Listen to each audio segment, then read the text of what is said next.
That sounds so official. I know, it is. It's really nice when you hear that, because you know, someone has remembered Susanna to record the class. So, okay, so first of all, how did yesterday go? Any reflections, any questions? We talked about the first chakra. Yeah, we did. I felt like we didn't do like in that. Did you Like guys say how that? many Like, lotus sleeves, we didn't do stuff like I that. felt like when I Yeah. talked to her too, you didn't either. Okay. Yeah, it was more of like. I was like, so what did you cover? Because I have more to cover today. And she said she covered Ashwini Mudra and Lula Bandha. Mhm. But I was like, how about the senses and the themes and everything? No earth, wind and We went fire. through, we Oh. spent a lot of We time did systematic relaxation, hot, Oh, good. diaphragmatic breathing, Good. and Which was then, really- That's great. some But of us we had will, to teach systematic relaxation. okay. So that took some time. Well, good news is I have a whole time set aside today for asana and chakras, because I'm trying not to be possessive. I have just realized how possessive I am. It's like shining a light. That must be a. I'm possessive In the about stars. things, and like, I teach the chakras my own way, and then, I always like to have other people teach them, because I want other people to get experience teaching them. Then I'm like, I want it to be my way. I know. So we're gonna just go over, because it's really important themes, Yeah. and then we usually draw them and talk about, like, did she mention all of the chakras have, a cognitive sense and an active sense connected with them, the elements? Okay, so No. you really We just just did do the awesome. chart. It was mostly like what we focused on for asana with Abby, the Muladhara and. Which is important. I mean, that's Yeah. practically how you're gonna do it in a lot of classes. In navel center, I mean, we were all on diaphragmatic breathing, which was a great revisit. Okay. Doesn't it feel like pretty Well, they try solid? to keep getting that in because it's so important. Yeah. Well, yeah, it felt like a really strong, for me, because I don't have like the introduction to HI like others, so it felt for me really solidifying and some of the techniques, and because I was like, oh yeah, I do remember each move, even continue, I remember those things, but it wasn't like, still kind of like looking at what I was, it was just letting me know where I was at in this particular understanding and awareness of teaching, which was really wonderful, so I appreciate it. That's great. But I am excited to learn more about the chakras. Oh, I'm really excited about that. Okay, well, that's great, because we will talk about that, all of that stuff today. And then we have Bhagavad Gita too. And I wanted to also have you do a little practice teaching too. We'll do this probably after. We have Sanskrit this morning. We'll have a class. And then, I was going to have you prepare a little mini presentation on the yogic triangle, except for Anna and Erica, because they haven't learned it in the first segment. That will be your chance to learn it, because you're gonna see some presentations. Oh, good. Because I want you to get up and explain it, because sometimes you have an idea in your head, like, intellectually, oh yeah, here's the goals of yoga, here's practicing non-attachment. But like, if you were to explain that to a group, is it helpful? Why does it make sense? Like, I feel like you need to do it. And we'll learn a lot, like we did with the elevator speech, from each other, So we'll get a chance to review that and write some things down. Actually, I think I'm gonna give you a full, half hour to Okay. plan those presentations. And then, maybe, let's see, Anna and Erica, I will think of something for you to do during that half hour too. So, maybe we'll have you, do some, I'll think about it, yeah, so that you feel like you're presenting to it, and you're preparing for something. So that I want to cover, and then we have Bhagavad Gita, and we have chakras now, and a little more than I thought. So that's, I'm gonna allow a little bit more time for that. You can take possession of it. Yes. I know, I really have, like, you know, you see, like, there's, do you ever feel like this with your life? Like, there's just like different times where you notice that you're really working on like one of the yamas or the niyamas, or, you know, like I've noticed lately, I'm like, wow, Carrie Braha, like you are not there. Yeah, I was, Totally. for me, it's the trustful surrender, Oh, big, always. that's a hard one. Yeah. And you think you have, then you have moments where you think, I've got this. I've got it, and then you're like, oops, I don't have it. Yeah, yeah. Well, and if you think about non-possessiveness and trustful surrender, they are actually, I mean, one's So a yama, connected. one's a niyama. They're similar because, you know, non-possessiveness is, or possessiveness is kind of holding on to things. Mhm. And so is like Trust. trustful surrender is Right. not letting go. Hey, Nikki. Hi, Nikki. Good morning. Good morning. We're just to talk about what we were doing today and revisit, you know, what you learned about the chakras yesterday, so I know what still needs to be covered. And we're gonna start with Sanskrit this morning. So, and then do some practice and then do some practice. So, the other thing I wanted to talk about, just because it came up as we were talking, and we've been, you know, this is the week where we're kind of really anchoring in again with the tradition, with the, you know, I know the diaphragmatic breathing, the sequencing, all of that stuff, really reminding people of it, is Hatha yoga. So we talked about it a little bit. We created our elevator speeches of what is yoga. But, you know, just this idea, we had the idea of Hatha yoga being sun and moon and the union between this, right? So we're working with the nadis when we do Hatha yoga. But another way to think of Hatha yoga is 3 of the limbs: asana, pranayama, and pratyahara. So postures, breath work, and relaxation.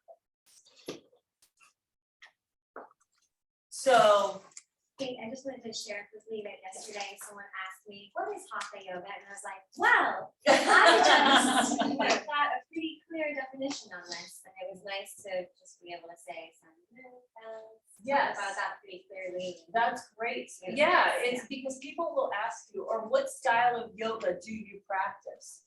And this is not, when people ask you, it's not a trick question. It sometimes feels like that when you're answering it, but they really just want to know a lot of times, what am I getting into? And like Nikki, what you said with what are we going to do here? You know, sometimes when someone asks you what Hatha yoga is, maybe that's also another thing you could tell them. Like, we do postures, there's a fair amount of instruction, we work with the breath. So, yeah, so we know that Hatha yoga really truly means all of pretty much everything being practiced in the Western world right now as yoga, because everything that has movement, breath work, and relaxation techniques, whether it's Kundalini yoga or Ashtanga yoga, they follow a different sequence, but they're still Hatha yoga. So any other thoughts about that? When people ask you about style or what, do you feel comfortable if someone asks you what kind of yoga do you teach, that you would have an answer for? Sometimes, because I know that people are probably I mean, I would say those things, but people want to know about the movement sometimes. So sometimes I contrast it with what I know about some of the other styles, like, so the style we teach here is not like Ashtanga, where we do some of those postures, but it's not the same set every single time. Or they'll ask, well, I take vinyasa flow, and I say, well, we have flow aspects to it, but it's not, we also come into positions and we hold them, you know. So sometimes I contrast it. Yeah, what it's not. Well, Yeah. it's not hot. Yeah. You know, it's not, Yes. you know, we don't do hot yoga. You know, and sometimes that is good. Well, what is it not? Yeah. And like we also talked about asking them what, you know, if someone had already done yoga and they wanted to come into your class, well, what style have you done? So you just have an understanding, okay, they've done Iyengar. Cool, I know kind of what their experience of yoga is, although it's not felt, you can't assume. Yeah, Like we were saying with that applicant for the 200-hour program coming in, like, she said she did Ashtanga and I was having a different view of what her practice would look like than when I actually saw it. So, Yeah. but she wasn't, and I mean, so it's a little bit of, knowing what differentiates this style from others, so you can give people a good idea. So if they're, if they want to go to a hot yoga vinyasa flow, they're not disappointed. You can say, oh, you know what? This place here does that, if that's what you want, because, you don't, or you can trust that they're in the right place and that, even, sometimes someone will come into your class with a beautiful, beautiful practice and you're like, oh my gosh, what do I even have yeah. to yeah. teach them? There was actually someone who, this one woman who was she had this Iyengar practice for years. A beautiful, beautiful practice, and I've really never seen anything like it. She would come to my class all the time, and I was like, what is she learning in my class? But she just liked what. Well, I so don't much know, of it is whatever. like former dancers. Yeah, she was a former teacher. Yeah, and so what if they stick with yoga, I wonder if, for me, I know a long time ago I danced, and it's mental. It's like realizing you don't have to kill yourself. Yeah. And the breathing, huge. I didn't learn how to breathe when I was dancing. Yeah. Well, so I think it Yeah, is, like, it can be like even if someone's not expecting your class, it can be a welcome thing that they're like, oh, I didn't know this was available. Like, I mean, I think that's, some of you have studied here with Mark Taylor. Mhm. He moved, but he was part of our 200-hour, and he was amazing. And he did embodied anatomy, and he was a dancer, so he taught dancers, and his experience of the body was amazing. And I think that that's what he did for dancers, is he tried to help them think about, rather than just having these turn your foot, like, this is what position should look like, shapes. Mhm. More about What does it building. feel What does like? it feel like? And he was just so, he is so gifted with Yes. that. So, okay, so I think we have a good handle. Don, Lynette? Quick question, how do you tell somebody if they like shrug when you say it's not done in a hot room? Like, wouldn't know how to, I get defensive, and my conversation in my head says, well, I'm very flexible, and soft mushy muscles that are heated could cause injury for me.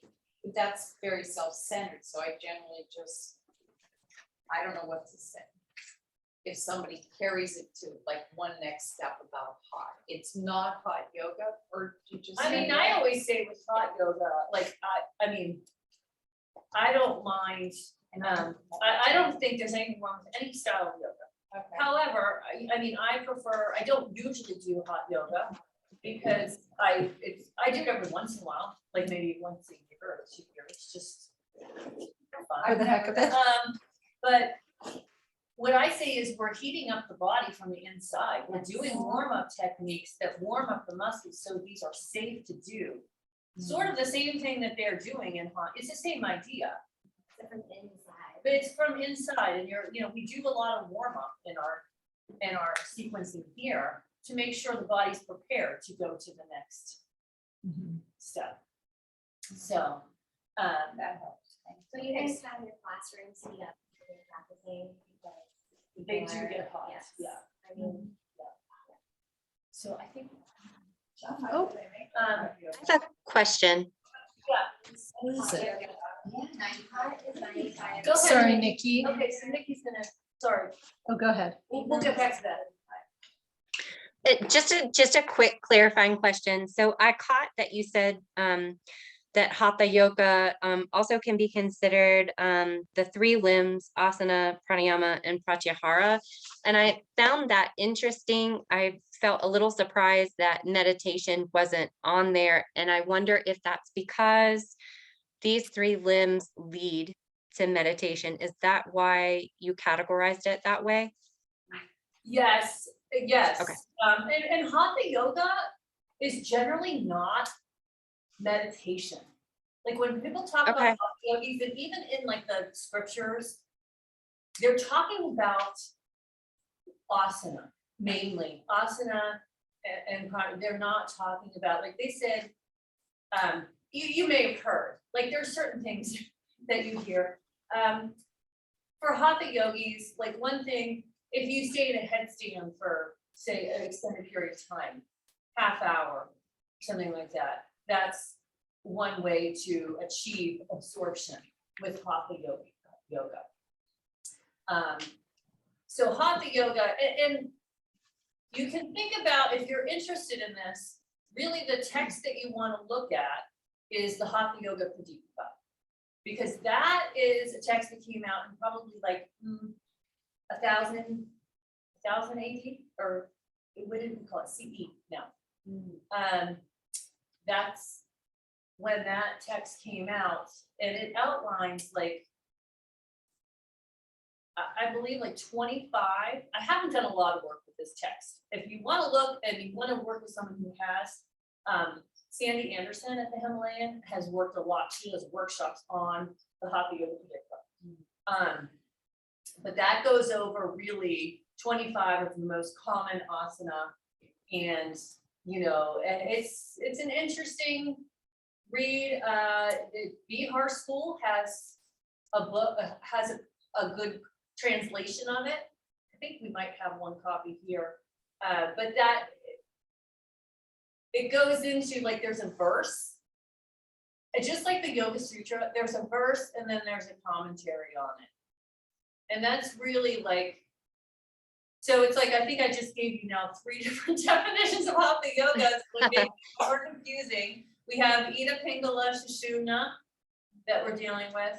We have the 3 limbs, and then they talk about Hatha Yoga in the Hatha Yoga Pradipika. But it really is like everything that you see doing, our general, when they brought yoga to the West, like, that all of the lines, Iyengar, Patabi Joyce, all the Krishnamacharya lines, they really focused on Hatha Yoga. Okay.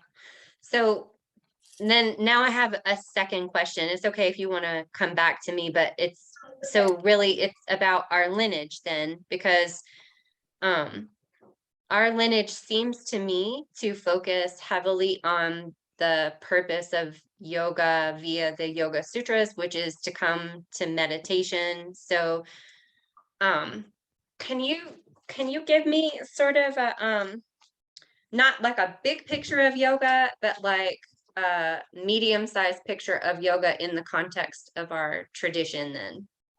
Yeah, our tradition is more heavily focused on meditation, but also it's really the whole 8 limbs. When Swami Rama did come here,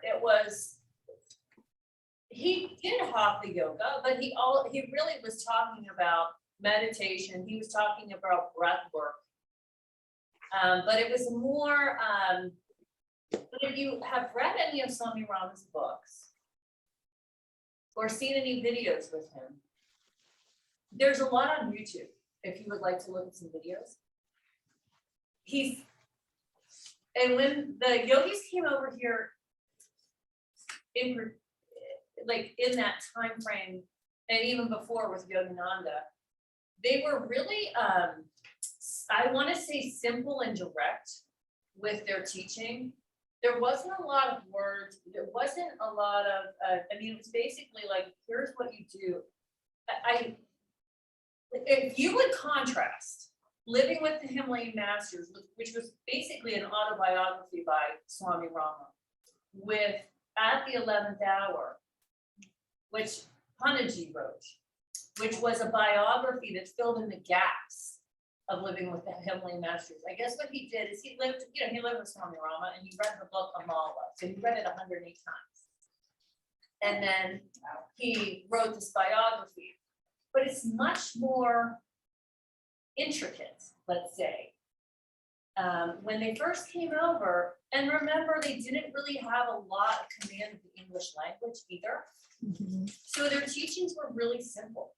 They were like, and I think he got criticized a little bit because people wanted to learn the more esoteric things.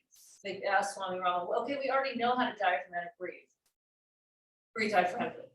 And he would say, no, you don't. And that's why I can't move on. You know what I mean? So they didn't have the nuances that he would want to see. And it wasn't helpful. They were really, trying to get people in on this really foundational level. But it did include, it was a lot of breath work, a lot of meditation, but there was asana too. So it was kind of a more balanced 8 limbs approach. I can tell you, and this is only my experience because I wasn't there at the time that Swami Rama was there, but I've seen videos and stuff like that. The only limbs I really didn't see a whole lot about were the yamas and the niyamas.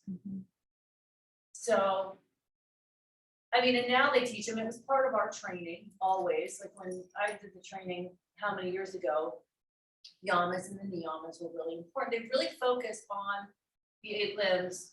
Actually, there's one book by Swami Rama called Raja Yoga that goes over each limb. And that's also very simple and direct. There's not a lot of words. It's just kind of how they taught. And you can see, so contrast Swami Rama with Panaji, where it's like, oh my gosh. Verbose. Pungent. It's like, sometimes I'm like, what did he say? And I even remember, I'll look at my notes years later, but it's the same tradition. So those are 2 different styles within the same tradition. So interesting. Yeah. That is interesting. And if you think about like yoga in general, what we're doing with yoga, all these styles are different expressions of the same thing, even if it's tradition or it's Iyengar, Krishnamacharya, they're really like the fact we're not in the Krishnamacharya line. We're a different branch. But most of the stuff that's here in the West is like Chavi Joyce, Iyengar, or Desikachar. They're one of those lines. They're so different from each other. So, but what's the commonality? We all have triangle pose. It's probably those 25 poses in the Hatha Yoga, but they're definitely done in a different way. And, when someone asks you what style, you have to, and we talked about it, it's almost like when someone says, how are you doing today? Like we said, oh, how are you doing today? And they say, oh, well, I have a colonoscopy on Tuesday. So right now I'm only eating clear fluids and I'm gonna have to drink this thing. Like, that's not what we wanna know. I ask someone usually. And so when someone's asking you what kind of style, you kind of have to think about what do they want to know? Yeah. What do they want to know? Yeah, some clarifying questions. And you could have some clarifying questions like, oh, what have you practiced? Or what did you want to do? Why were you interested? Yeah. That might be good. So, Hey, can you just yeah. restate the name of the book that you mentioned, Hatha Yoga book? Hatha Yoga Pradipika, Prad.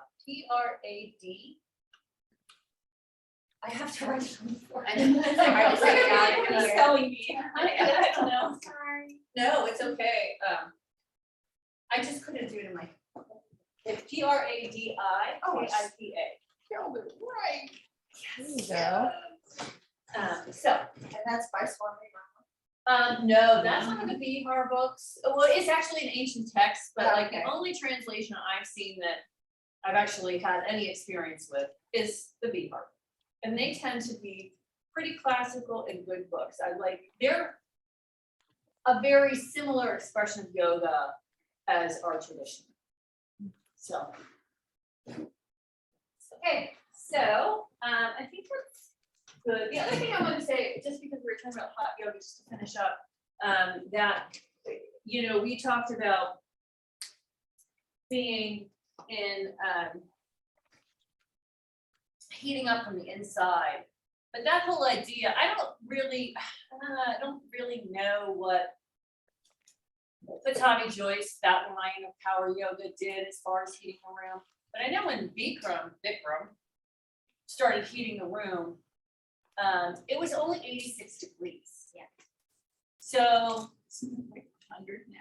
it's very much different now, and I think we just have gotten, there's this like tendency to be extreme, Yes. which is so interesting because hatha yoga Not. is balancing the extremes. Yes. So I don't really know what that's all about. I think that's a good thing to think about. But yeah, so it wasn't so hot.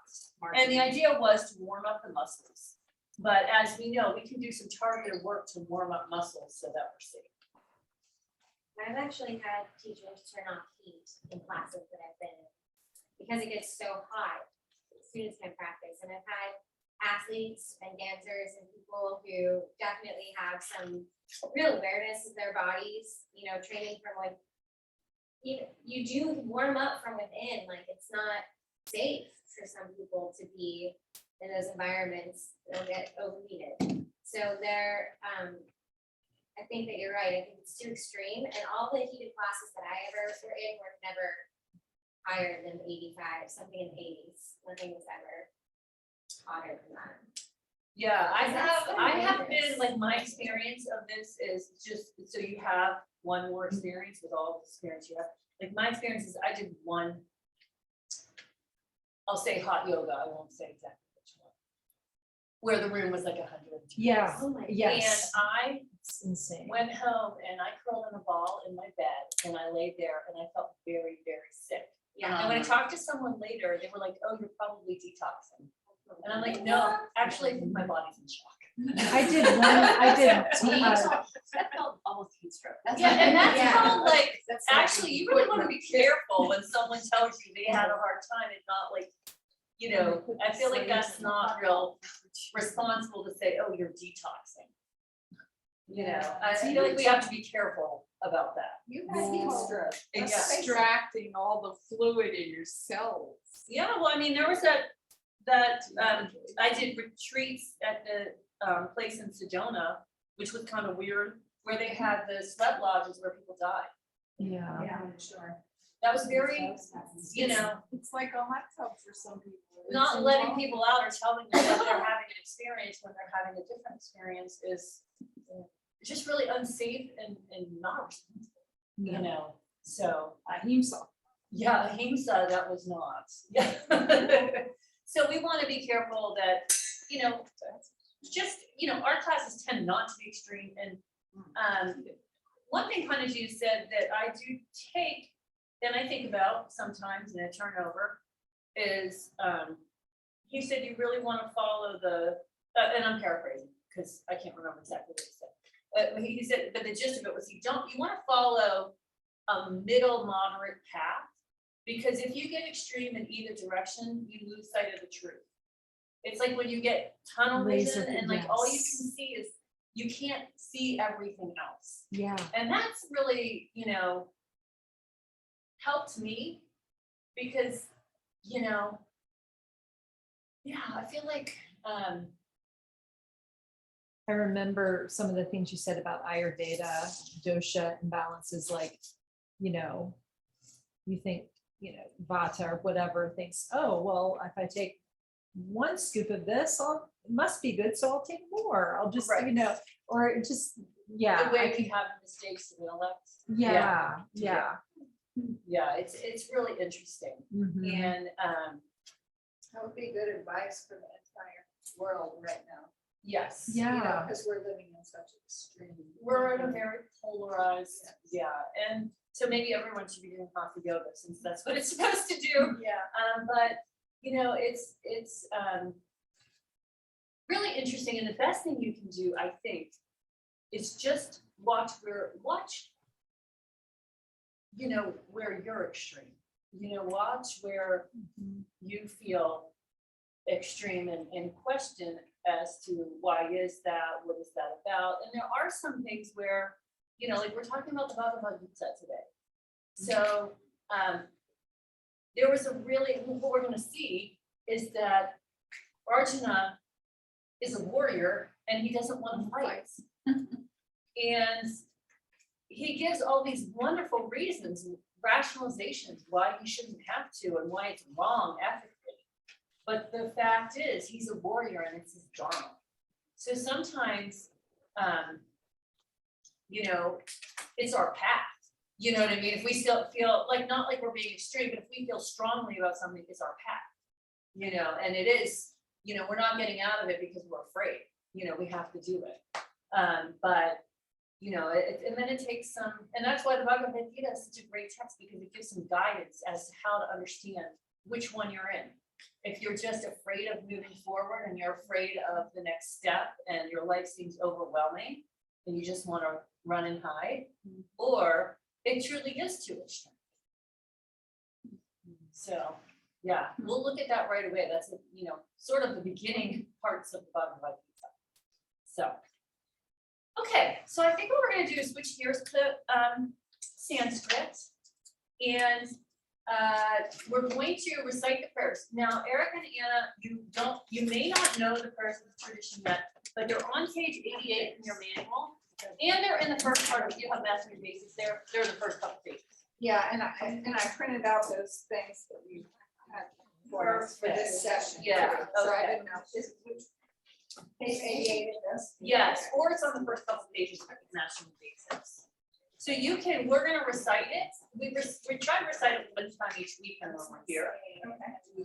And in session 1, you'll get more information about the meanings and what they mean. When we cover those. That's what we covered for Sanskrit in the first segment. Okay. And then today we're gonna look at the Maha Mrityunjaya mantra and start to think about that. So you have it in your manual on page 92, but I also added a Google sheet, because I felt like, first of all, the one in your manual didn't have the Devanagari script. It was very small, and I just, you know, I feel like, you know, what they say about the script and the characters in Sanskrit is that looking at them is healing too. So I had one student a long time ago, and she passed away, but you know, during her journey, she was really sick, and so we made her just the characters of the Mrityunjaya mantra in a picture frame, and we put it, you know, gave it to her, put it on her wall so she could look at the Mrityunjaya in the Devanagari. And I think it is helpful. I also, my little one, my Adir, he was really, really sick when he was born. He was early. I was not expecting that because I never had an early kid, and he had to be in the NICU.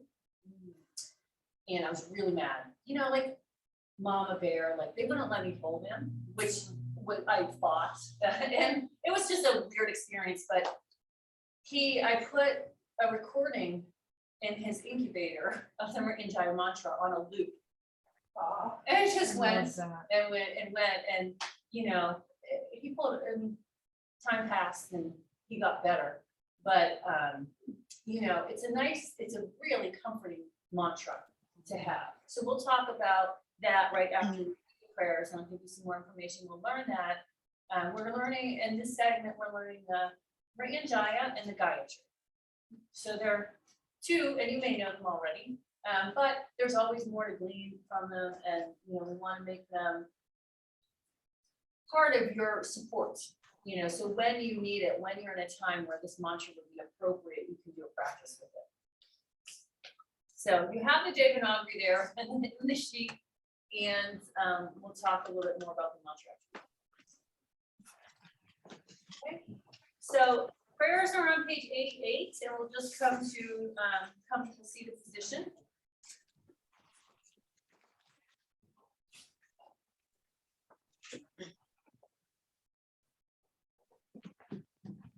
Just let yourself, move your body so that you're comfortable. Let yourself become still.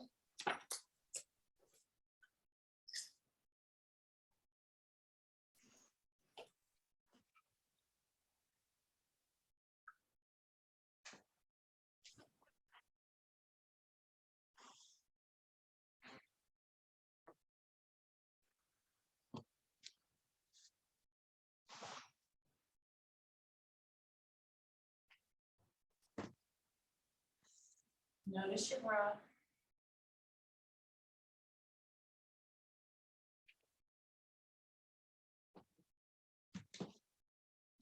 You know, learning of prayers is a process, but eventually you can become aware of your internal space if you know the prayers and you don't have to look and read them.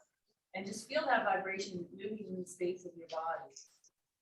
The first thing is letting yourself be comfortable and finding your breath.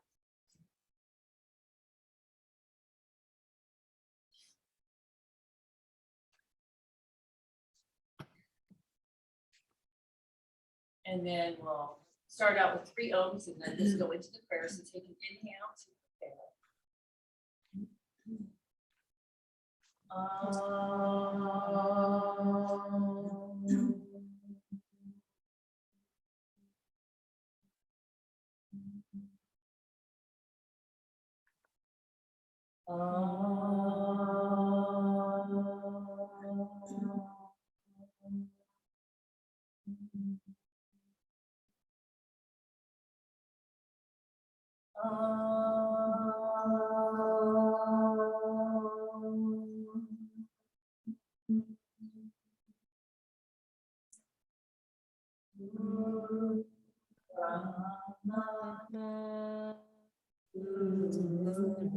Vishnu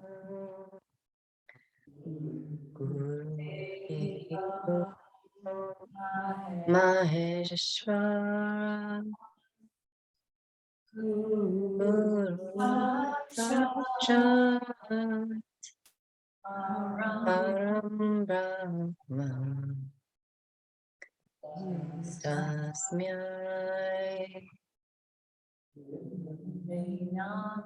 Namah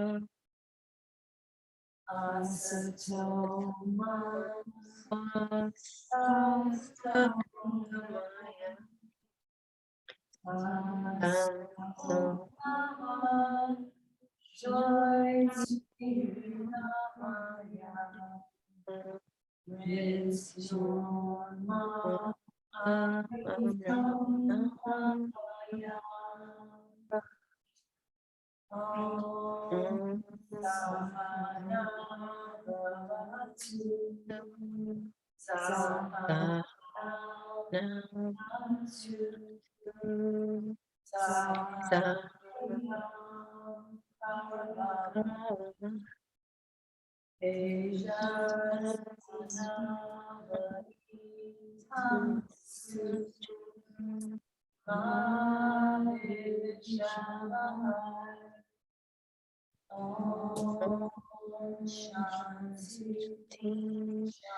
Shanti, Shanti.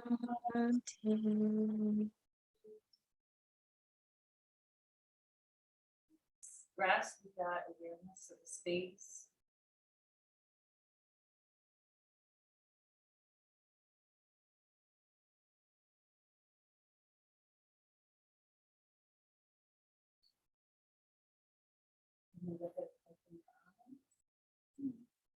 Good, you guys are all working and making your way with that. That sounded really good. Okay, so now we're going to move on to the Maha Mrityunjaya. So the first thing, pen, make sure I have some good pens, and I didn't. Here, you want that? I have 2 pens. No, I meant You got- for Oh, board. those, okay. I don't even know. That was my, that was, how about in that cup? Maybe in the cup there's better ones. Yeah. Try green. It's just they always never work. Oh, look at that. Oh, wow. Whoa. Can you even see that, Nikki? At all? There's a. Yeah, You can, okay. yeah. Is it green? Yes. Very nice. Yes, you can see. Okay, so Maha, let's do our roots. What does that mean? Big. Big, great, great. Great. Maha. Mrit. Remember Mrit? Yeah. Mature. Oh, wait, no, that's part of this mantra. What we just said. Mature ma amritam damaya. Mature ma. let's see. What's Mrit? Does it mean life? Joy. Amrit means eternal life. More. It means death. Death. So without the A, it's death. Amrit, Okay. that life nectar that, you know, so you can see these words, you know, you just play with the roots a little bit, but Mrit is death. And then what do you remember about the word Jaya? Like in Ujjayi breath or like, oh, what are the other things? It's Conquer. victory. Victory. And they kind of use, well, you could use the victory over death or the conquering of death mantra. So this is about conquering death or Trustful whatever. surrender. Trustful surrender, there it comes again. Wow. Who do we know from Guru prayer that is the energy about death? Remember Guru prayer, there's Rama, Krishna, Shiva energy. Oh, no. Moitir. No. Well, Kali is a different Maheshvaraha, so that's another name Okay. for Shiva. Yeah, so when you see like energies of different, I mean, basically you can think about them as archetype. I want to not have any religious connotation. Like it's just like the chakras, like where we have these pictures, but we don't really have the pictures. They give you an idea of what that chakra is about. So we're going to talk about that more for the first chakra today. But there's all these things that we can look at. It helps give an essence of the chakra. And so when we have these, they have the depictions. People like to personify everything, whether it's a goldfish or, you know, we want to see a person or we want to give it human qualities so that we understand it. But these energies really don't have form. But they do give them, in the Hindu tradition, they do give them form so people understand what they're about. So remember in the Guru prayer, Brahma is the beginnings, the new beginnings. Krishna is the sustaining, and Krishna is also, you know, there's other words, Rama. There's, you know, just like there's different words for Shiva, there's different words for Krishna. And then Shiva or Maheshvaraha is like the breaking apart of things. So here we are in Shiva time, it's fall. You know what I mean? Like when you look at, like I love just looking about seasons. And, you know, so many myths and stories have been told about the seasons. We have to have this decay and drying out and falling apart to have spring. So this is, this mantra is really about letting go so that new things, new life and new opportunities can happen. So it's not necessarily that you're going to prevent death for somebody, but it's a healing mantra because it helps let go of entanglement. But the stories about it, like everything has their own myths, which I actually love. I love myths. I think that I love the idea of telling stories to get ideas across or motifs across. There's two stories that are really interesting about this mantra.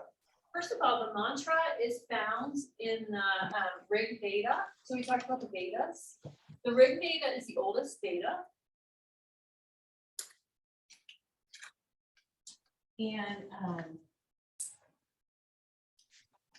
it was seen or revealed to a sage called Markandeya.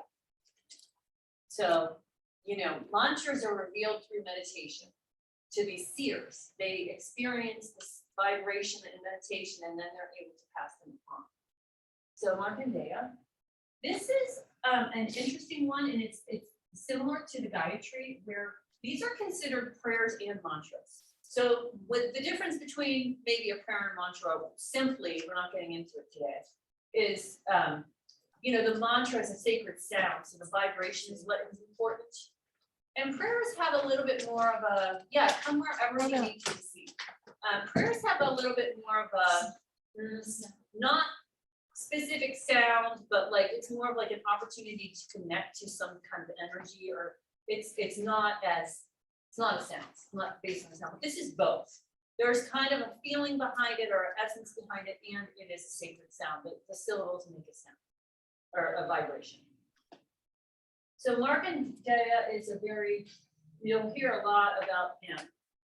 But basically, the story way back is that his parents really wanted a child, and they weren't getting one. And for some reason, they came across something where they were granted a boon from one of the gods, and they said they wanted a child. So they were going to have a child, and the conditions were either this child is going to be really stupid and live a long life, or he's going to be so intelligent and lead many people to enlightenment and have a very short life. In fact, 16 years. So the parents got to choose which one they wanted, and they chose the 16-year option. So very early on, they taught him different, Shiva, made it part of his practice, that energy, getting in touch with that energy. And, as he was so wise and, leading people to realize things, this mantra came to him. And when it was his time, when he was 16 years old, the god of death, Yama, had to have an encounter with Shiva, the preserve, and he stayed alive, basically. And then this mantra was passed on. So this was his way of getting out of his curse. And that's probably the most popular story about it.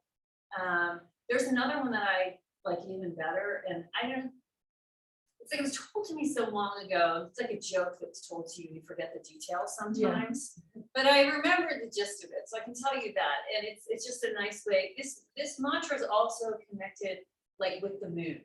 Okay, so it's like Gayatri is more of like a sun energy. Some other big energy is bigger than this, but the Mrityunjaya is more of a moon energy. And I don't know. At one point in this history, the moon was misbehaving, and this god who was offended put a curse on the moon. But so the moon was not there. Basically, it had a curse that it wasn't apparent to anybody, and it really started creating some problems not having the moon, because the moon really does a lot of things we don't even think about, So the daughter of the god who had created a curse on the moon went to Markandeya, the seer, and said, we need some help because the world's falling apart. We don't have the moon, and Markandeya said, okay, well, I will give you this mantra, and it will help restore and lift the curse. But the moon was misbehaving, so there's always gonna be a little bit of a curse there. So that's why the moon is full at sometimes, and then it disappears because of the curse, and then it grows back. So that's the story of the Mrityunjaya as far as with them. And I kind of like that one. That's so interesting that it correlates with the new moon, because in astrology, new moon energy is all about rebirth, like getting to plant a new seed, start fresh, new chapter, all that stuff. So I mean, we see, and if you see all of the religions, all of the myths, you see this life, death, rebirth cycle in every single tradition. It's just like the most common thing we have, because that's a theme that we deal with over and over again in our lives. We have many little opportunities to let go, to create something new. Or we have, like we looked at when we looked at the prayers, chance to, there's something that we need to sustain. If we decide to have children or take on an animal. I was thinking about this with my cat today, as she went to the bathroom all over the basement. I'm like, this is I'm with this cat. Yes. It's actually, I got it for my daughter, but it's now my cat. Yeah. And I'm like, but that's my role. I am the sustainer for this cat right now. Mhm. You know, and so we have rules in our lives where we have that sustainer energy. And then we have times when it's time to strip away things or have new things. So the way I feel about this, and it's my interpretation, so I wouldn't say it's exactly, you know, I might be, I'm not saying it's right, I never been told it's right, but it's my interpretation is that this mantra kind of preserves the goodness of things while letting go of the stuff that's not really helpful. So it's not like everything, you think of death, everything's gone. No, you know, even the trees, well, the trees don't actually die themselves, their leaves come off. We still have something there, you know? So this is more of like a drastic pruning or something. What's dead, what doesn't, it's not helpful anymore. And we know if you ever work with plants, you have to cut off the dead stuff. You have to, you know, so, and this actually is this mantra is there's a garden in it. So gardening is a good analogy too. So that's a little bit about, you know, and you know, helps you get the essence of what the mantra is about so that when you start to say it, you have an idea of what we're doing. Okay? So let's go ahead and look at your mantra. Okay. Page 92, or you can look at the one I printed out, which I think is a little better. It's the same thing. It just has English words. It has Devanagari.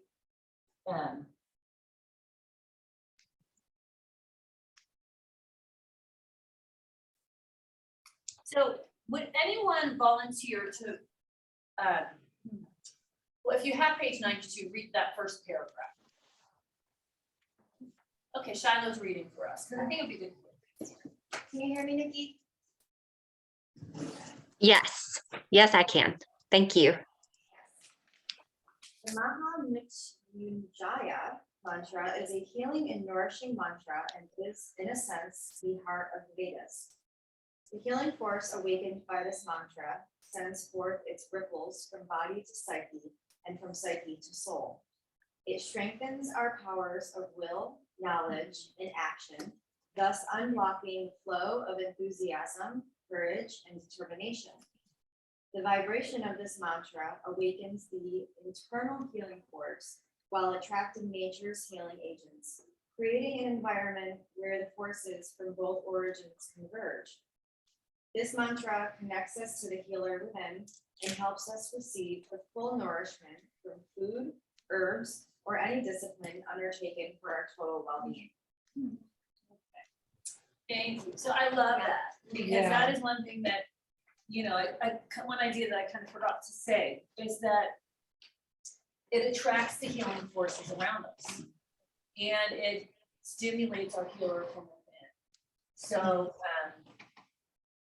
have you ever had the experience that you're going through something and you, well, if you use this mantra, or even if you don't, something comes across your path and you're like, oh my gosh, that might work.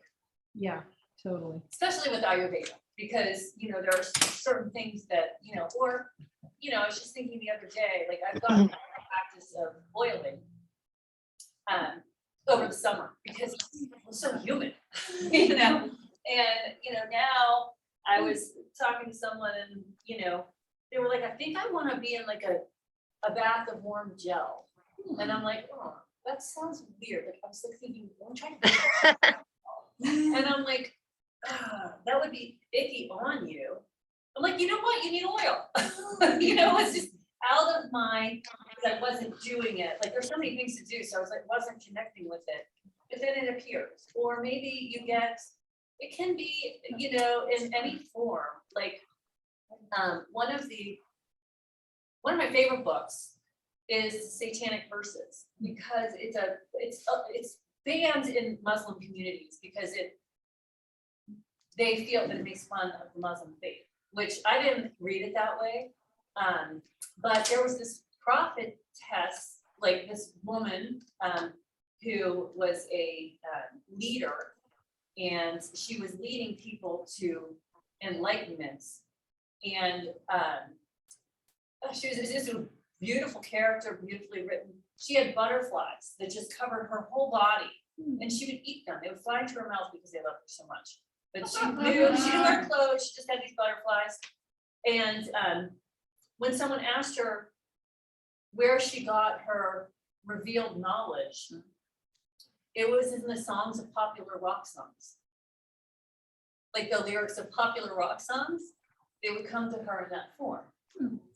And that's why I think why it was very controversial, because they were saying prophets were not being, it wasn't serious. But, I thought it was great, because I think, yeah, you could probably get stuck that way. I mean, it comes from everywhere, Yeah. It's so funny. My subconscious works that way. Mhm. I start thinking of a song that I haven't heard in years and years. And it's because something about it relates to what's happening in my life. It's the weirdest thing. Yeah, it's so cool. Yep. Like one time I was having a really hard time in that song, what goes up must come down, Came into your mind. spinning wheel, got to go around the wood. I'm like, wow, where did that come from? Nice. But it did. Yes, yeah. So I think our job is just to start to pay attention and not to discount that. So often we were just like, that just happened. But no, that means something. That's, and that's kind of the idea behind this mantra, that it's gonna, attract those things from around you to come closer, so you remember to use them and remember to, think that way. So I think that's a really special thing about the mantra too. And a lot of times, like I know when we did our Ayurveda training, we learned this mantra right away. And it's a really good one when you're working in that capacity with somebody, because, you're wanting the healing forces to come forward, the healing ideas, the healing, all that energy, the healing energies to come forward. We're not saying, and it kind of takes the ego out of it, because, it's not about you prescribing the perfect thing for somebody. It's just that, you're in touch and you're connected with this energy. And so those things are flowing, and, they could be good therapies within your scope. Yeah. So, let's look at the mantra.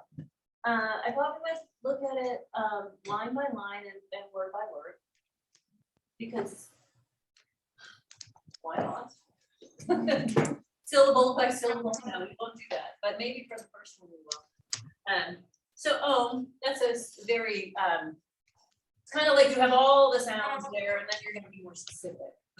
So Om, Triambakam Yajamake. And Triambakam is is like a triangle, or like a third. It's a third eye. It deals with Shiva.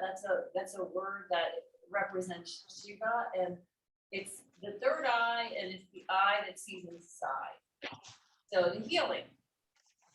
We talk about Agya chakra and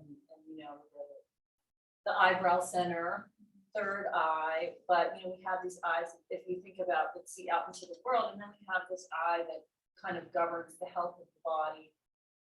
And when we look at this chakra in detail, we're going to see that, oh my goodness, well, here it is sitting right around where underneath where the limbic system is. It has so many hormones going, so it's influencing that area that moves the body towards health.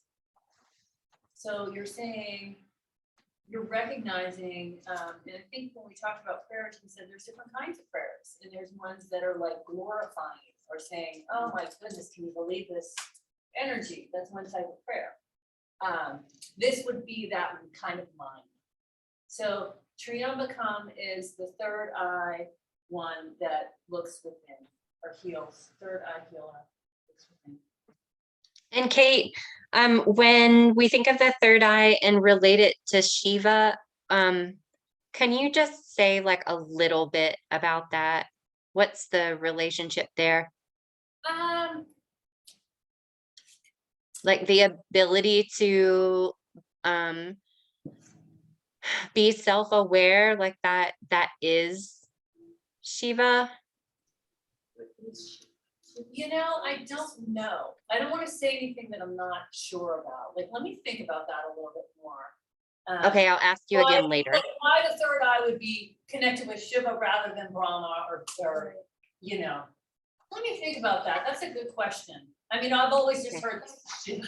So I was, you know, I haven't really thought about that, but let me see what aspects of Shiva make it that it would be connected with the third eye. Okay, thank you. Let me write that down. So.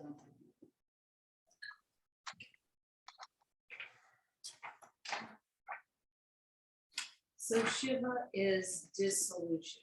Yeah, it's the more But it's like an death energy. energy. Ah, okay. Yeah, it's like That the helps. death, and things need to die sometimes. Okay, so Oh, yeah, why? like ego. I would say no, it doesn't.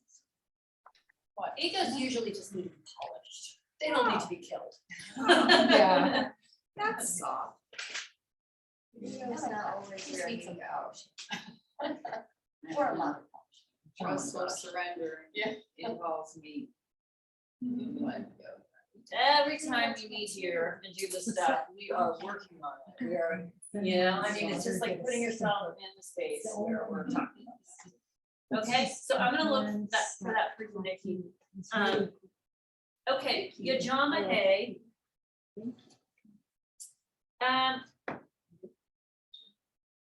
Well, you see Jaya there, but it's kind of like backwards, ja, instead of Jaya. So it's it's Yajamahe is an exclamation. Like a lot of times with mantras, they'll put Namaha or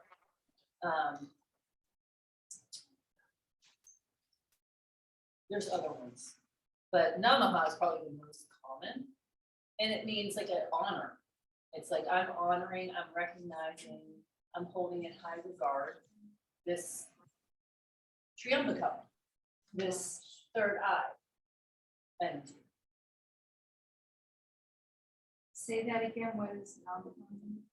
Namaha means it's kind of like when you have a mantra. So say you're saying what's a really popular mantra is Om Namah Shivaya. No. Okay, so this would be very maybe connected with this mantra. So Om, again, what we said, Shivaya is the energy that you're honoring. Namaha means like this energy runs through me, around me, everywhere, but it's not my selfish part of myself. So I'm putting aside, it's almost like all of my separateness, all of my separate self, my problems, my stories that I tell myself. I'm putting that aside so I can connect with this energy. Namaha, Namaha. So not mine, but like namaste. That's what we say at the end of class. So namaste, Namaha. And I'm trying to give you an example. It says There's almond. Yes. Okay. Yes, it is. It's totally that. What I'm trying to get at is the reason I'm having trouble is like the mantras mean more than you can say in words. Yeah. And so like I'm trying to give you the idea of it. It's yes, I honor, yes, but it's more like let's say, what can we pick? Let's say well we were saying, I'm saying how much I like Thich Nhat Hanh. Thich Nhat Hanh, you're all like say, you had a dinner party and you invited Thich Nhat Hanh. And everyone like had a great meal. And then at the end of the meal, everyone's still talking and Thich Nhat Hanh gets up and starts clearing dishes. You would be like, dude, no way, sit down. That's kind of like Namaha. Like, no, we're not, I don't even want to touch that. You know what I mean? Like that's kind of the energy. Does that make sense? I was also, Nikki's question, now I got that bug in my brain about what her question was. And I was wondering if the third eye is connected with Shiva because part of the breaking apart is shifting our perceptions. That is, No, Good. and it's, Yeah.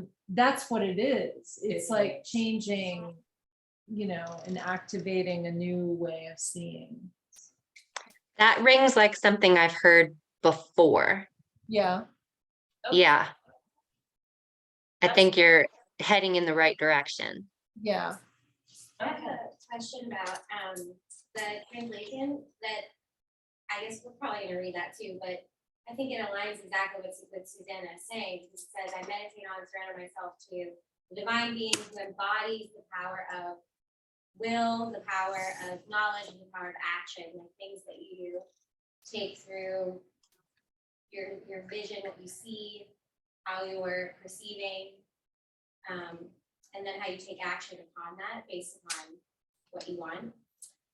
And I wonder too, like if what this word, this honoring exclamation almost means like invoke, you know what I mean? Like, because Yeah. it says embody and surrender, meditate on. Yeah, well, whenever, remember, like when we're talking about the chakras, whatever you put your attention on, you are Yeah. invoking in a way. Right.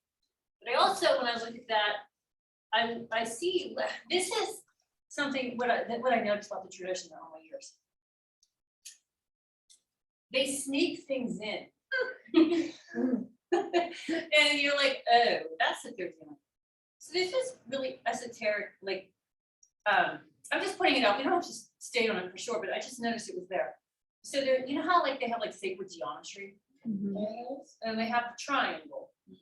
And it's really,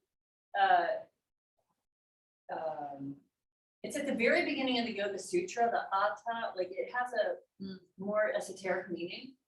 But like, when something comes into manifestation, or the first thing that comes into manifestation, like they always say it's will, knowledge, and action. So they snuck this in here to just get us used to hearing it. And that's what I see, like I'll see it and then I'll see it over and over again, but that's like how something comes into power. There has to be a will, there has to be knowledge and an action. And there's also like, there's different ways to say it, Satchitananda, or this, so you'll see this, there's a book, if you're interested in this, and I'm gonna recommend it, another one that, for the chakras, but this one is called Garland of Letters. And it is Sir John Woodruff or Arthur Avalon, and it talks about the garland of letters of the Sanskrit alphabet. And it talks about the power of mantra, and it's very, very, it's not an easy read, but it's a really interesting book. Can you say Garland of Letters. Letters. I Yeah. heard the garden of flowers and I'm like, that can't be right. Okay. Oh, it could be. You never know. Yeah. There's another one called The Way of Feeding Bliss. So, I mean, that's, yeah, so you start to just see these things.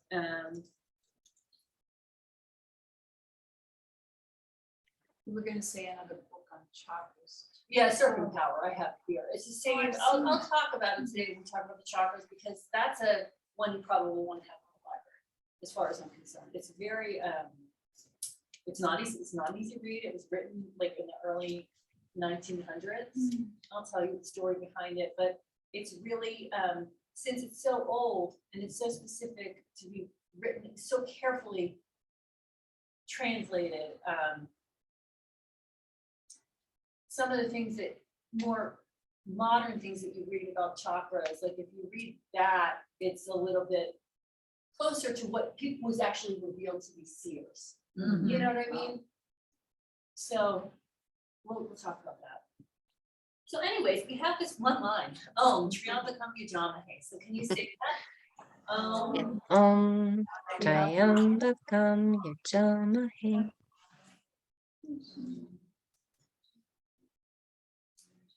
Okay. Sugandhi. Next line. Sugandhi. Su. Does that, have you seen that those two letters together anywhere else? Su. Sutra. Sukhasana. Yeah, sutra, sukhasana. What does su mean? Sushumna. means to bring it together, to weave it, the two together. Well, it's actually means sweet, super sweet. Oh. Sweet, easy, like it's easy pose, sukhasana, sweet. And kind of looks like sugar if you want a way to read. Yeah, I thought it Sugandhi. looked like sugar too. And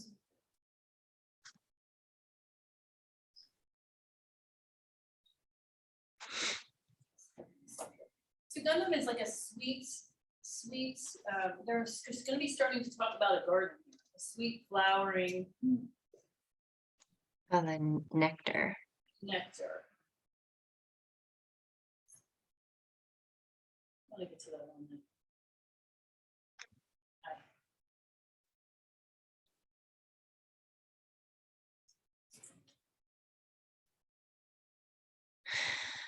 then.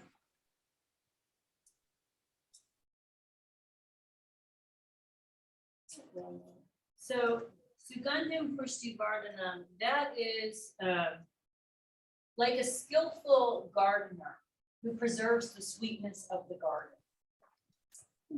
And it's like, if you think about like us being and our life being the garden. So there's this force that's this, the sweet caretaker of the garden that makes all these beautiful fragrances. And that is skillful gardeners in your translation. But you're thinking about this force that helps to make the garden. So Sugandhi Pushti Vardhanam. So like by pulling the weeds. Well, we're getting to that in the next line. But it's just right now recognizing, this force that is Is it external? keeping the, no, because it's not external or internal both. Because, we're awakening up this force or connecting ourselves with it. We have it. I mean, it's everywhere. It's in us, it's around us, but we are just taking the time to connect with it. So we're saying, oh, this force is like, we all know, like, you all know Colleen, who does the plants here. They're beautiful. She is so good at plants. And I feel like she is, I don't know what she does. She talks to them in Spanish, I think. Which is funny. She was a Spanish teacher for, little kids. Like, I think. And so she's like, she said she gave one to somebody, one that was too big for here. And the woman still comes here and she's like, oh, how's the plant? Oh, good. She's like, do you dance for joy with it? Like she dances with these plants. And like, I remember, cause like, when you think about that, like I was watering my plants and I was like, maybe connect with the feeling of them being joyful, having them dance for joy. Like remembering what she was saying. But there are these people that understand and can kind of draw out that beauty. And that's kind of the second one. Sugandhim Pushti Vardhanam. You want to try to Is say it Sugandhim? Pushti. Vardhanam. Vardhanam. Sugandhim Pushti Vardhanam. Sugandham Pushti Vardhanam. So let's try the first two. I'll say them, then you say them, then we'll say them together. Om Triambakam Yajamake. Om Triambakam Yajamahe. Sugandhim Pushti Vardhanam. Sugandhim Pushti Vardhanam. Sugandhim Pushti Vardhanam. Sugandhim Pushti Vardhanam. Pushti Vardhanam Sugandhim. Yajamahe Triambakam. Yajamahe Triambakam. Triambakam Yajamahe. Om Triambakam Triambakam Yajamahe. Sugandhim Pushti Vardhanam. Sugandhim Pushti Vardhanam. Okay, so the next one is sometimes the one that is a little maybe difficult for people, okay? This next word, Orva Rukamiva.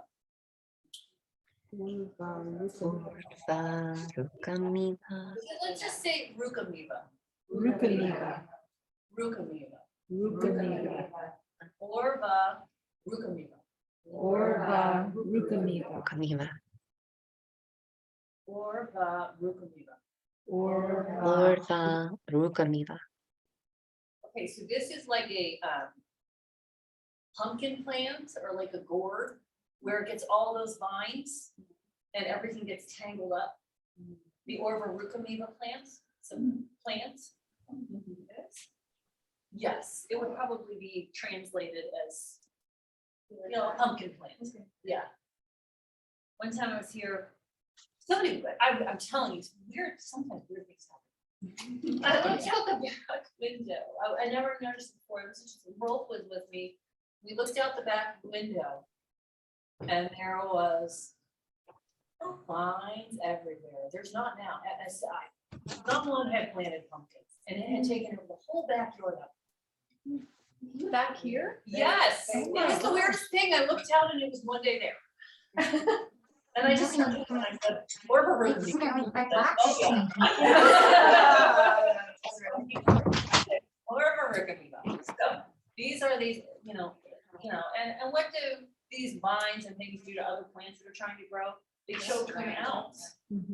So they are, you know, they can be problematic. Yes, you know, these viney plants. Yeah, I have. Yeah, I mean, it's nice if you can keep them contained. It's just when they start, you know, taking over. They took over my porch furniture. Oh my goodness, wrapped around. Oh, Oh, that's it's- so funny. That would be kind of. They're my Halloween backdrop. There you go. Very cool. So, bandanan means to bind. So this skillful gardener is carefully untangling the Orva Rukamiva plants to create freedom. Yeah. So Orva Rukamiva bandanan. So pruning the plant to promote freedom? Yeah, disentangling, yeah, whatever. I mean, it's not even providing freedom yet, because that's the next one. It's just loosening the, like a skillful gardener, here's what they say, may the Lord of light disentangle me from the binding forces of my physical, psychological, and spiritual foes.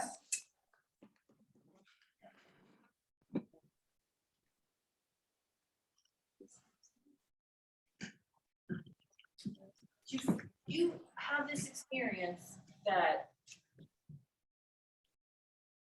I don't know, I mean, I think it's pretty common among people that sometimes you get, let's talk about the psychological ones.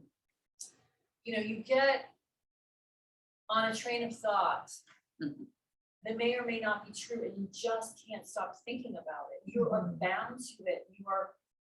It's the thought that you want to think the most, you know, and it's really hard to drop it, you know? So if you notice yourself doing that, Mrityunjaya.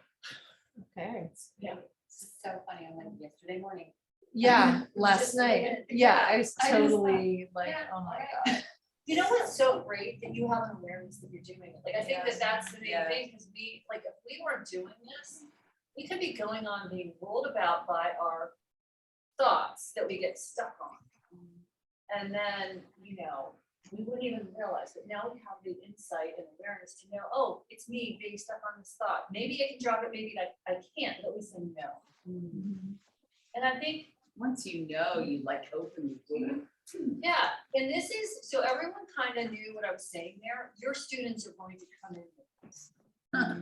Just a person. Yeah, they're gonna be tied, they're gonna come into class with maybe needing some help to disentangle from whatever the binding forces are, whether they're having some kind of physical thing that they're not happy about or they're scared about, or if they have thoughts that they can't let go of,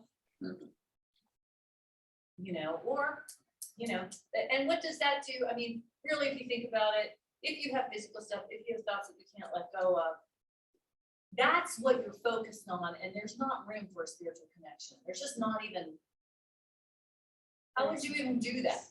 You know, so you're kind of caught up in this. It's like that whole, when we did the Yoga Sutras, avidya.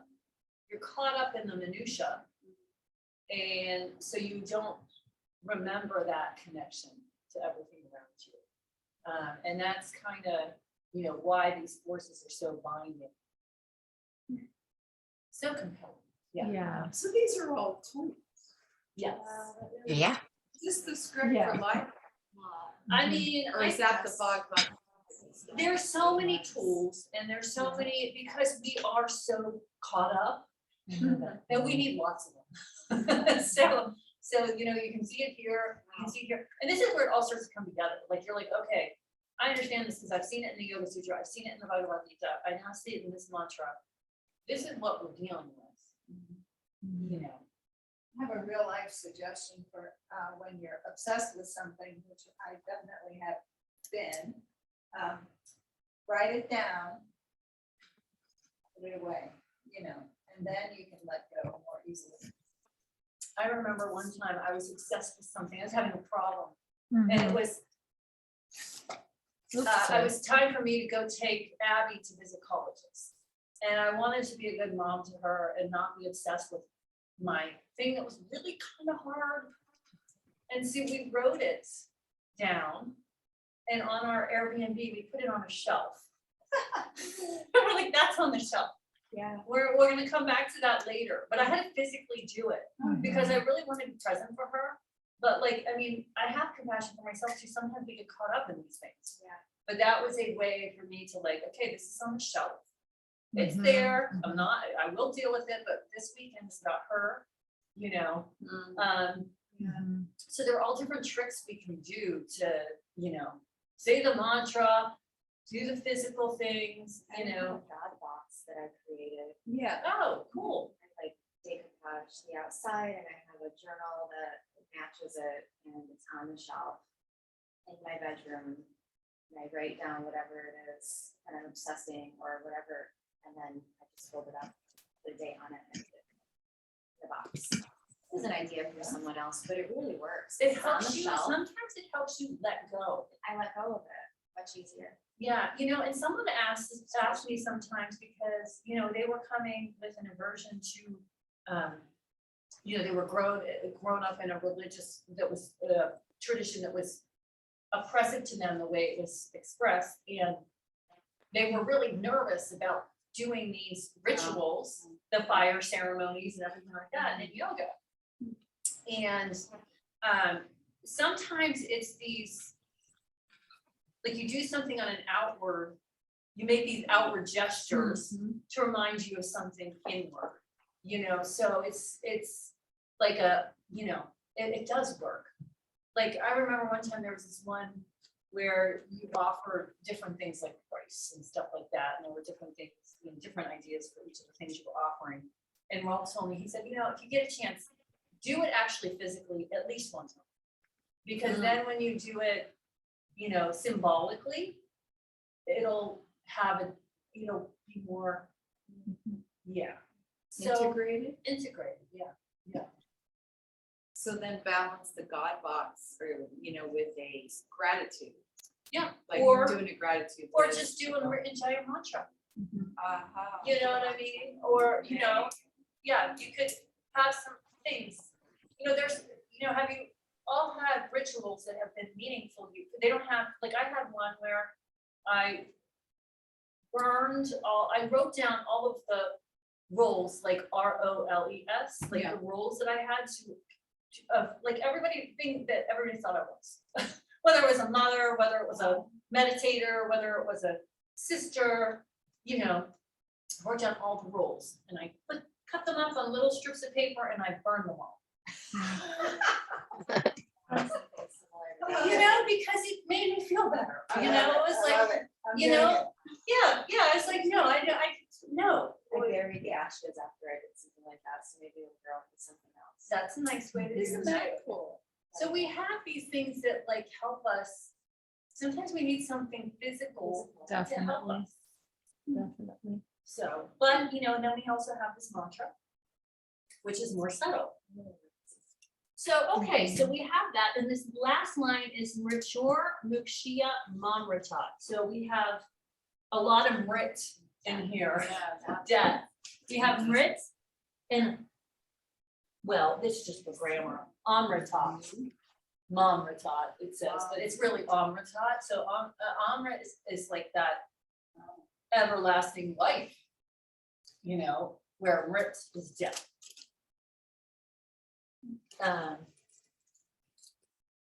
So Mrityur Mukshya Mamritat. So Mrityur is obviously death.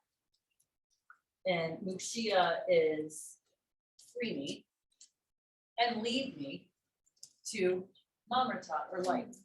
So this is where we get the unbinding, we get the freedom.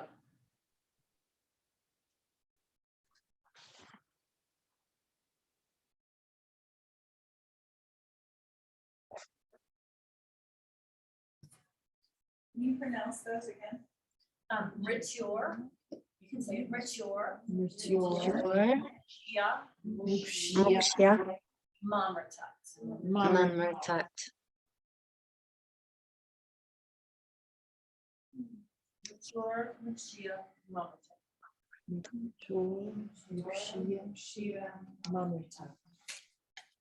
Okay, so when you practice these, this one, they all have, like in the tradition, they have certain, they actually don't really put tones with this much, but certain other places you've heard melodies with this. So you learn it the way it works for you. So, and you can go slow at first, like we'll do it a couple times. And then it goes slow, but remember that it will pick up speed. And if there's a melody, it's really hard for it to pick up speed. So, you know what I mean? Because you have this melody. So it's like, listen, tree on the coming Johnny's, and the Christopher, and the root beat by the number of tree on the dot, tree on the coming Johnny's, then the Christopher, and the root beat by the number of tree on the dot, tree on the coming Johnny's, then the Christopher, and the root beat by the number of tree.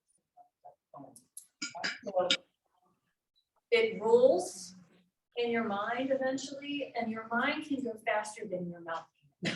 So it can go even faster in your mind.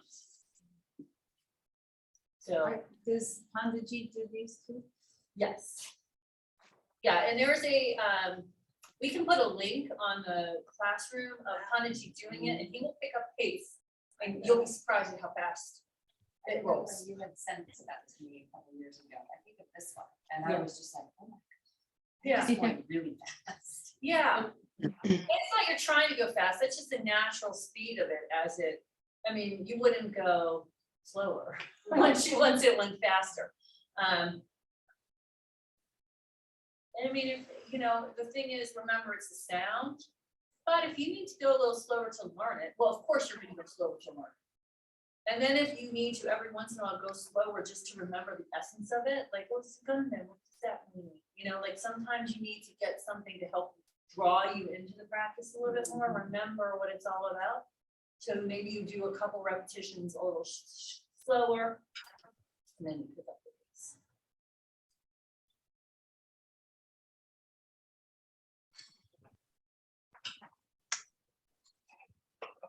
Can we do it again? Yeah, we're Yeah. gonna do it. We're gonna go, I'll go one line, you repeat it, and do that 3 times, and then we're gonna say it together, okay? So Om Triambakam Yajam. Om Triambakam Yajamahe, Sugandim Pushti Vardhanam. Sugandim Pushti Vardhanam, Orva Rukamiva Bandhanam. Urva Rukamiva Bandhanam, Mrityur Mukshya Mamritat. Mrityur Mukshya Mamritat. Om Triambakam Yajamahe. Triambakam Jamahe. Sugandhim Pushti Vardhanam. Sugandhim Pushti Vardhanam. Orva Rukamiva Bandhanam. Urva Rukamiva Bandhanam. Ritur Mukshya Mamrata. Ritur Mukshya Mamrata. Om Triambakam Yajamahe. Sugandhim Pushti Vardhanam. Sugandhim Pushti Vardhanam. Orva Rukamiva Bandhanam. Urva Rukamiva Bandhanam. Ritur Mukshya Mamrata. Mukshya Mamrata. Okay, so we're gonna say together now all the way through, 3 times. Okay, so. Triambakam Yajamahe. Sugandhim Pushti Vardhanam. Urva Rukamiva Bandhanam. Ritur Mukshya Mamrata. Om Jamahe. Sugandhim Urva Orva Bandhanam. Ritur Mukshya Mamrata. Om Triambakam Yajamahe. Sugandhim Pushti Vardhanam. Orva Rukamiva Bandhanam. Ritur Mukshya Mamrata. Amritat or mum? It's Mamrata. Mamrata. Because it's a Sanskrit rule that you can't just have that A in there. Needs to be Like the soft. French. Yes. You can't just have that. That's very, you guys sounded very good. So let's talk about how to practice this. You want to first learn it. You're all doing good. So maybe that means looking at your book and reading it. Or listening to something, listening to a recording online. And then later in the day or in the morning, do your practice and see how much you have. Try to say it without on your own. And then once you learn it, you usually do a shorter practice with this. So you have your pranayama that you're doing right now. And then I would put maybe 11 repetitions of the Maha Mrityunjaya. So for this time, for this month that we have, this is the perfect time to do the Mrityunjaya mantra. It's fall. Yeah. The days are getting shorter. There's more darkness. That's the time to do it. So let this be part of your practice now. So maybe if you want to, I'm not telling you what to do, but like if you want to make a commitment to learn this, learn it. Start to make it part of your practice and work up to 11 times. So that when we meet next month, we can see where we are with that. Okay? So we're doing like just homework wise or home play wise, we'll do that. And also we're integrating the pranayama practices. So pranayama. Mhm. Oh, sorry. I was like, I was trying to here. find my- Sounds funny. Pranayama, we're doing Bhastrika Mhm. Right? and Surya Vedi. I'll write this in your homework. Okay. So you're right. And then, Mrityunjaya. Learn it.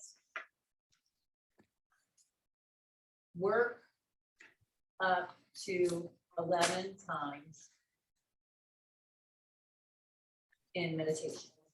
Okay, so here's the deal.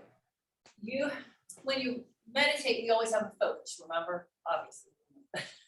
So, You may have a focus that you're using for your meditation already, like a mantra or something that you're using, which is fine, but where you would put this is before that. So you would do pranayama, you would do your 11 rounds, and then you would go into whatever meditation you're doing. And if you don't have a meditation focus, use the space that we've been doing. We're gonna do it again later today. And just sit there, you know, with the feeling of, you know, eyebrow center and your breath, like we did on Friday. Or if you have a mantra, you can use that. What about a candle? So how would you use the candle? Do you Chakrita or? Oh, This is with your eyes closed. So if you wanted to do Chakrita, I mean, I would put it before all of this. I would maybe gaze on the candle, or maybe do your pranayama, then do Chakrita, and then do the 11. That's a lot of stuff. that's too much. That might be too much. So just for now, like, you can, like, sometimes what I've had to do is like, let go of what I was doing before and focus on a practice for a little while. Yeah. So I'm saying, if you wanna learn this and we're gonna like progress in this, like, if you could just do this, like, do your pranayama, do your 11 rounds, and then if you sit longer, that can be your practice, but if you sit longer, do whatever after that. Okay. So pranayama, 11 rounds, sit longer, mantra. Yeah, with the sit longer can be the mantra, yeah. Does that make sense? Just go into your meditation. Just go into your So- meditation. Can you chant this? Like, doesn't it seem like you sort of chanted and all one? There's some different tones and there's some different melodies you can. And Because I people feel like I want a melody or a yes, tone or something. okay.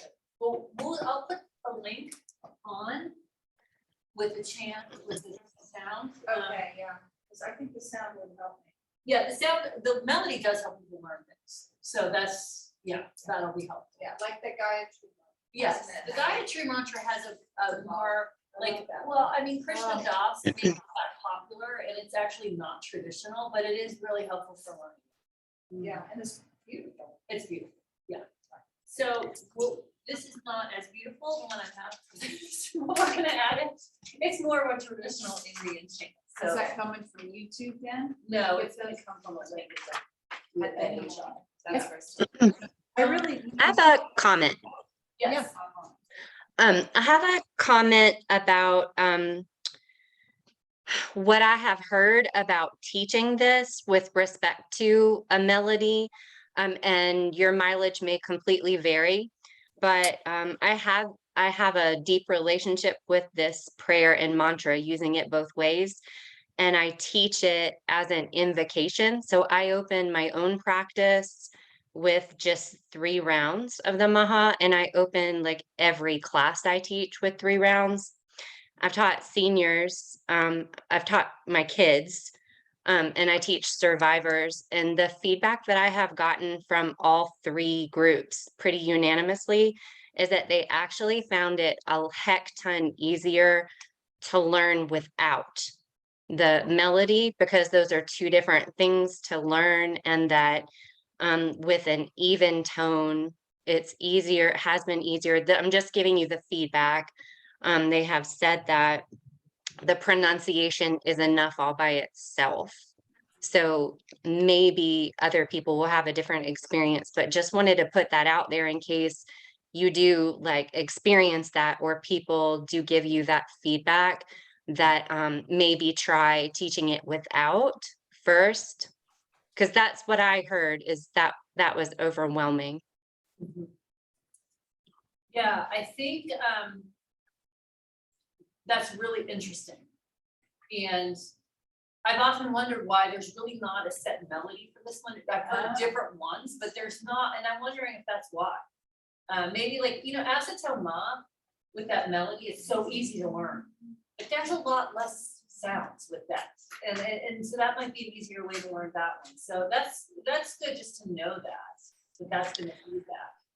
Because So- I prefer a melody.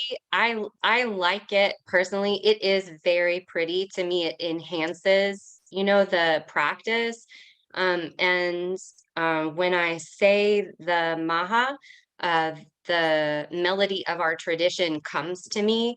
But when I tried to teach it that way, and I kind of stubbornly did it with each of those 3 groups I mentioned, that was the feedback that I got from them.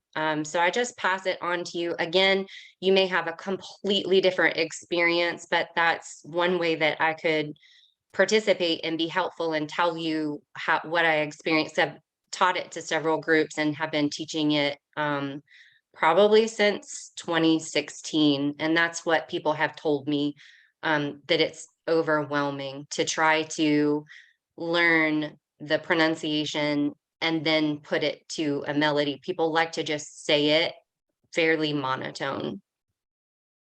So Right. Good information. It's got a Thank you. nice rhythm to it. It's almost like Mhm. pentameter. It's like do. Yeah. Yeah, I like that. It is, yeah. So, okay, so what we're gonna do is, take a little break here. We're gonna come back. I spent a little bit longer than I wanted to on this. Surprise. And we're gonna start right into the yogic triangle before, lunch break, so I will talk to you about what that entails when we come back from break. So 5-10 minute break. And then we're gonna break again in like an hour, so just so you have an idea. Will we do it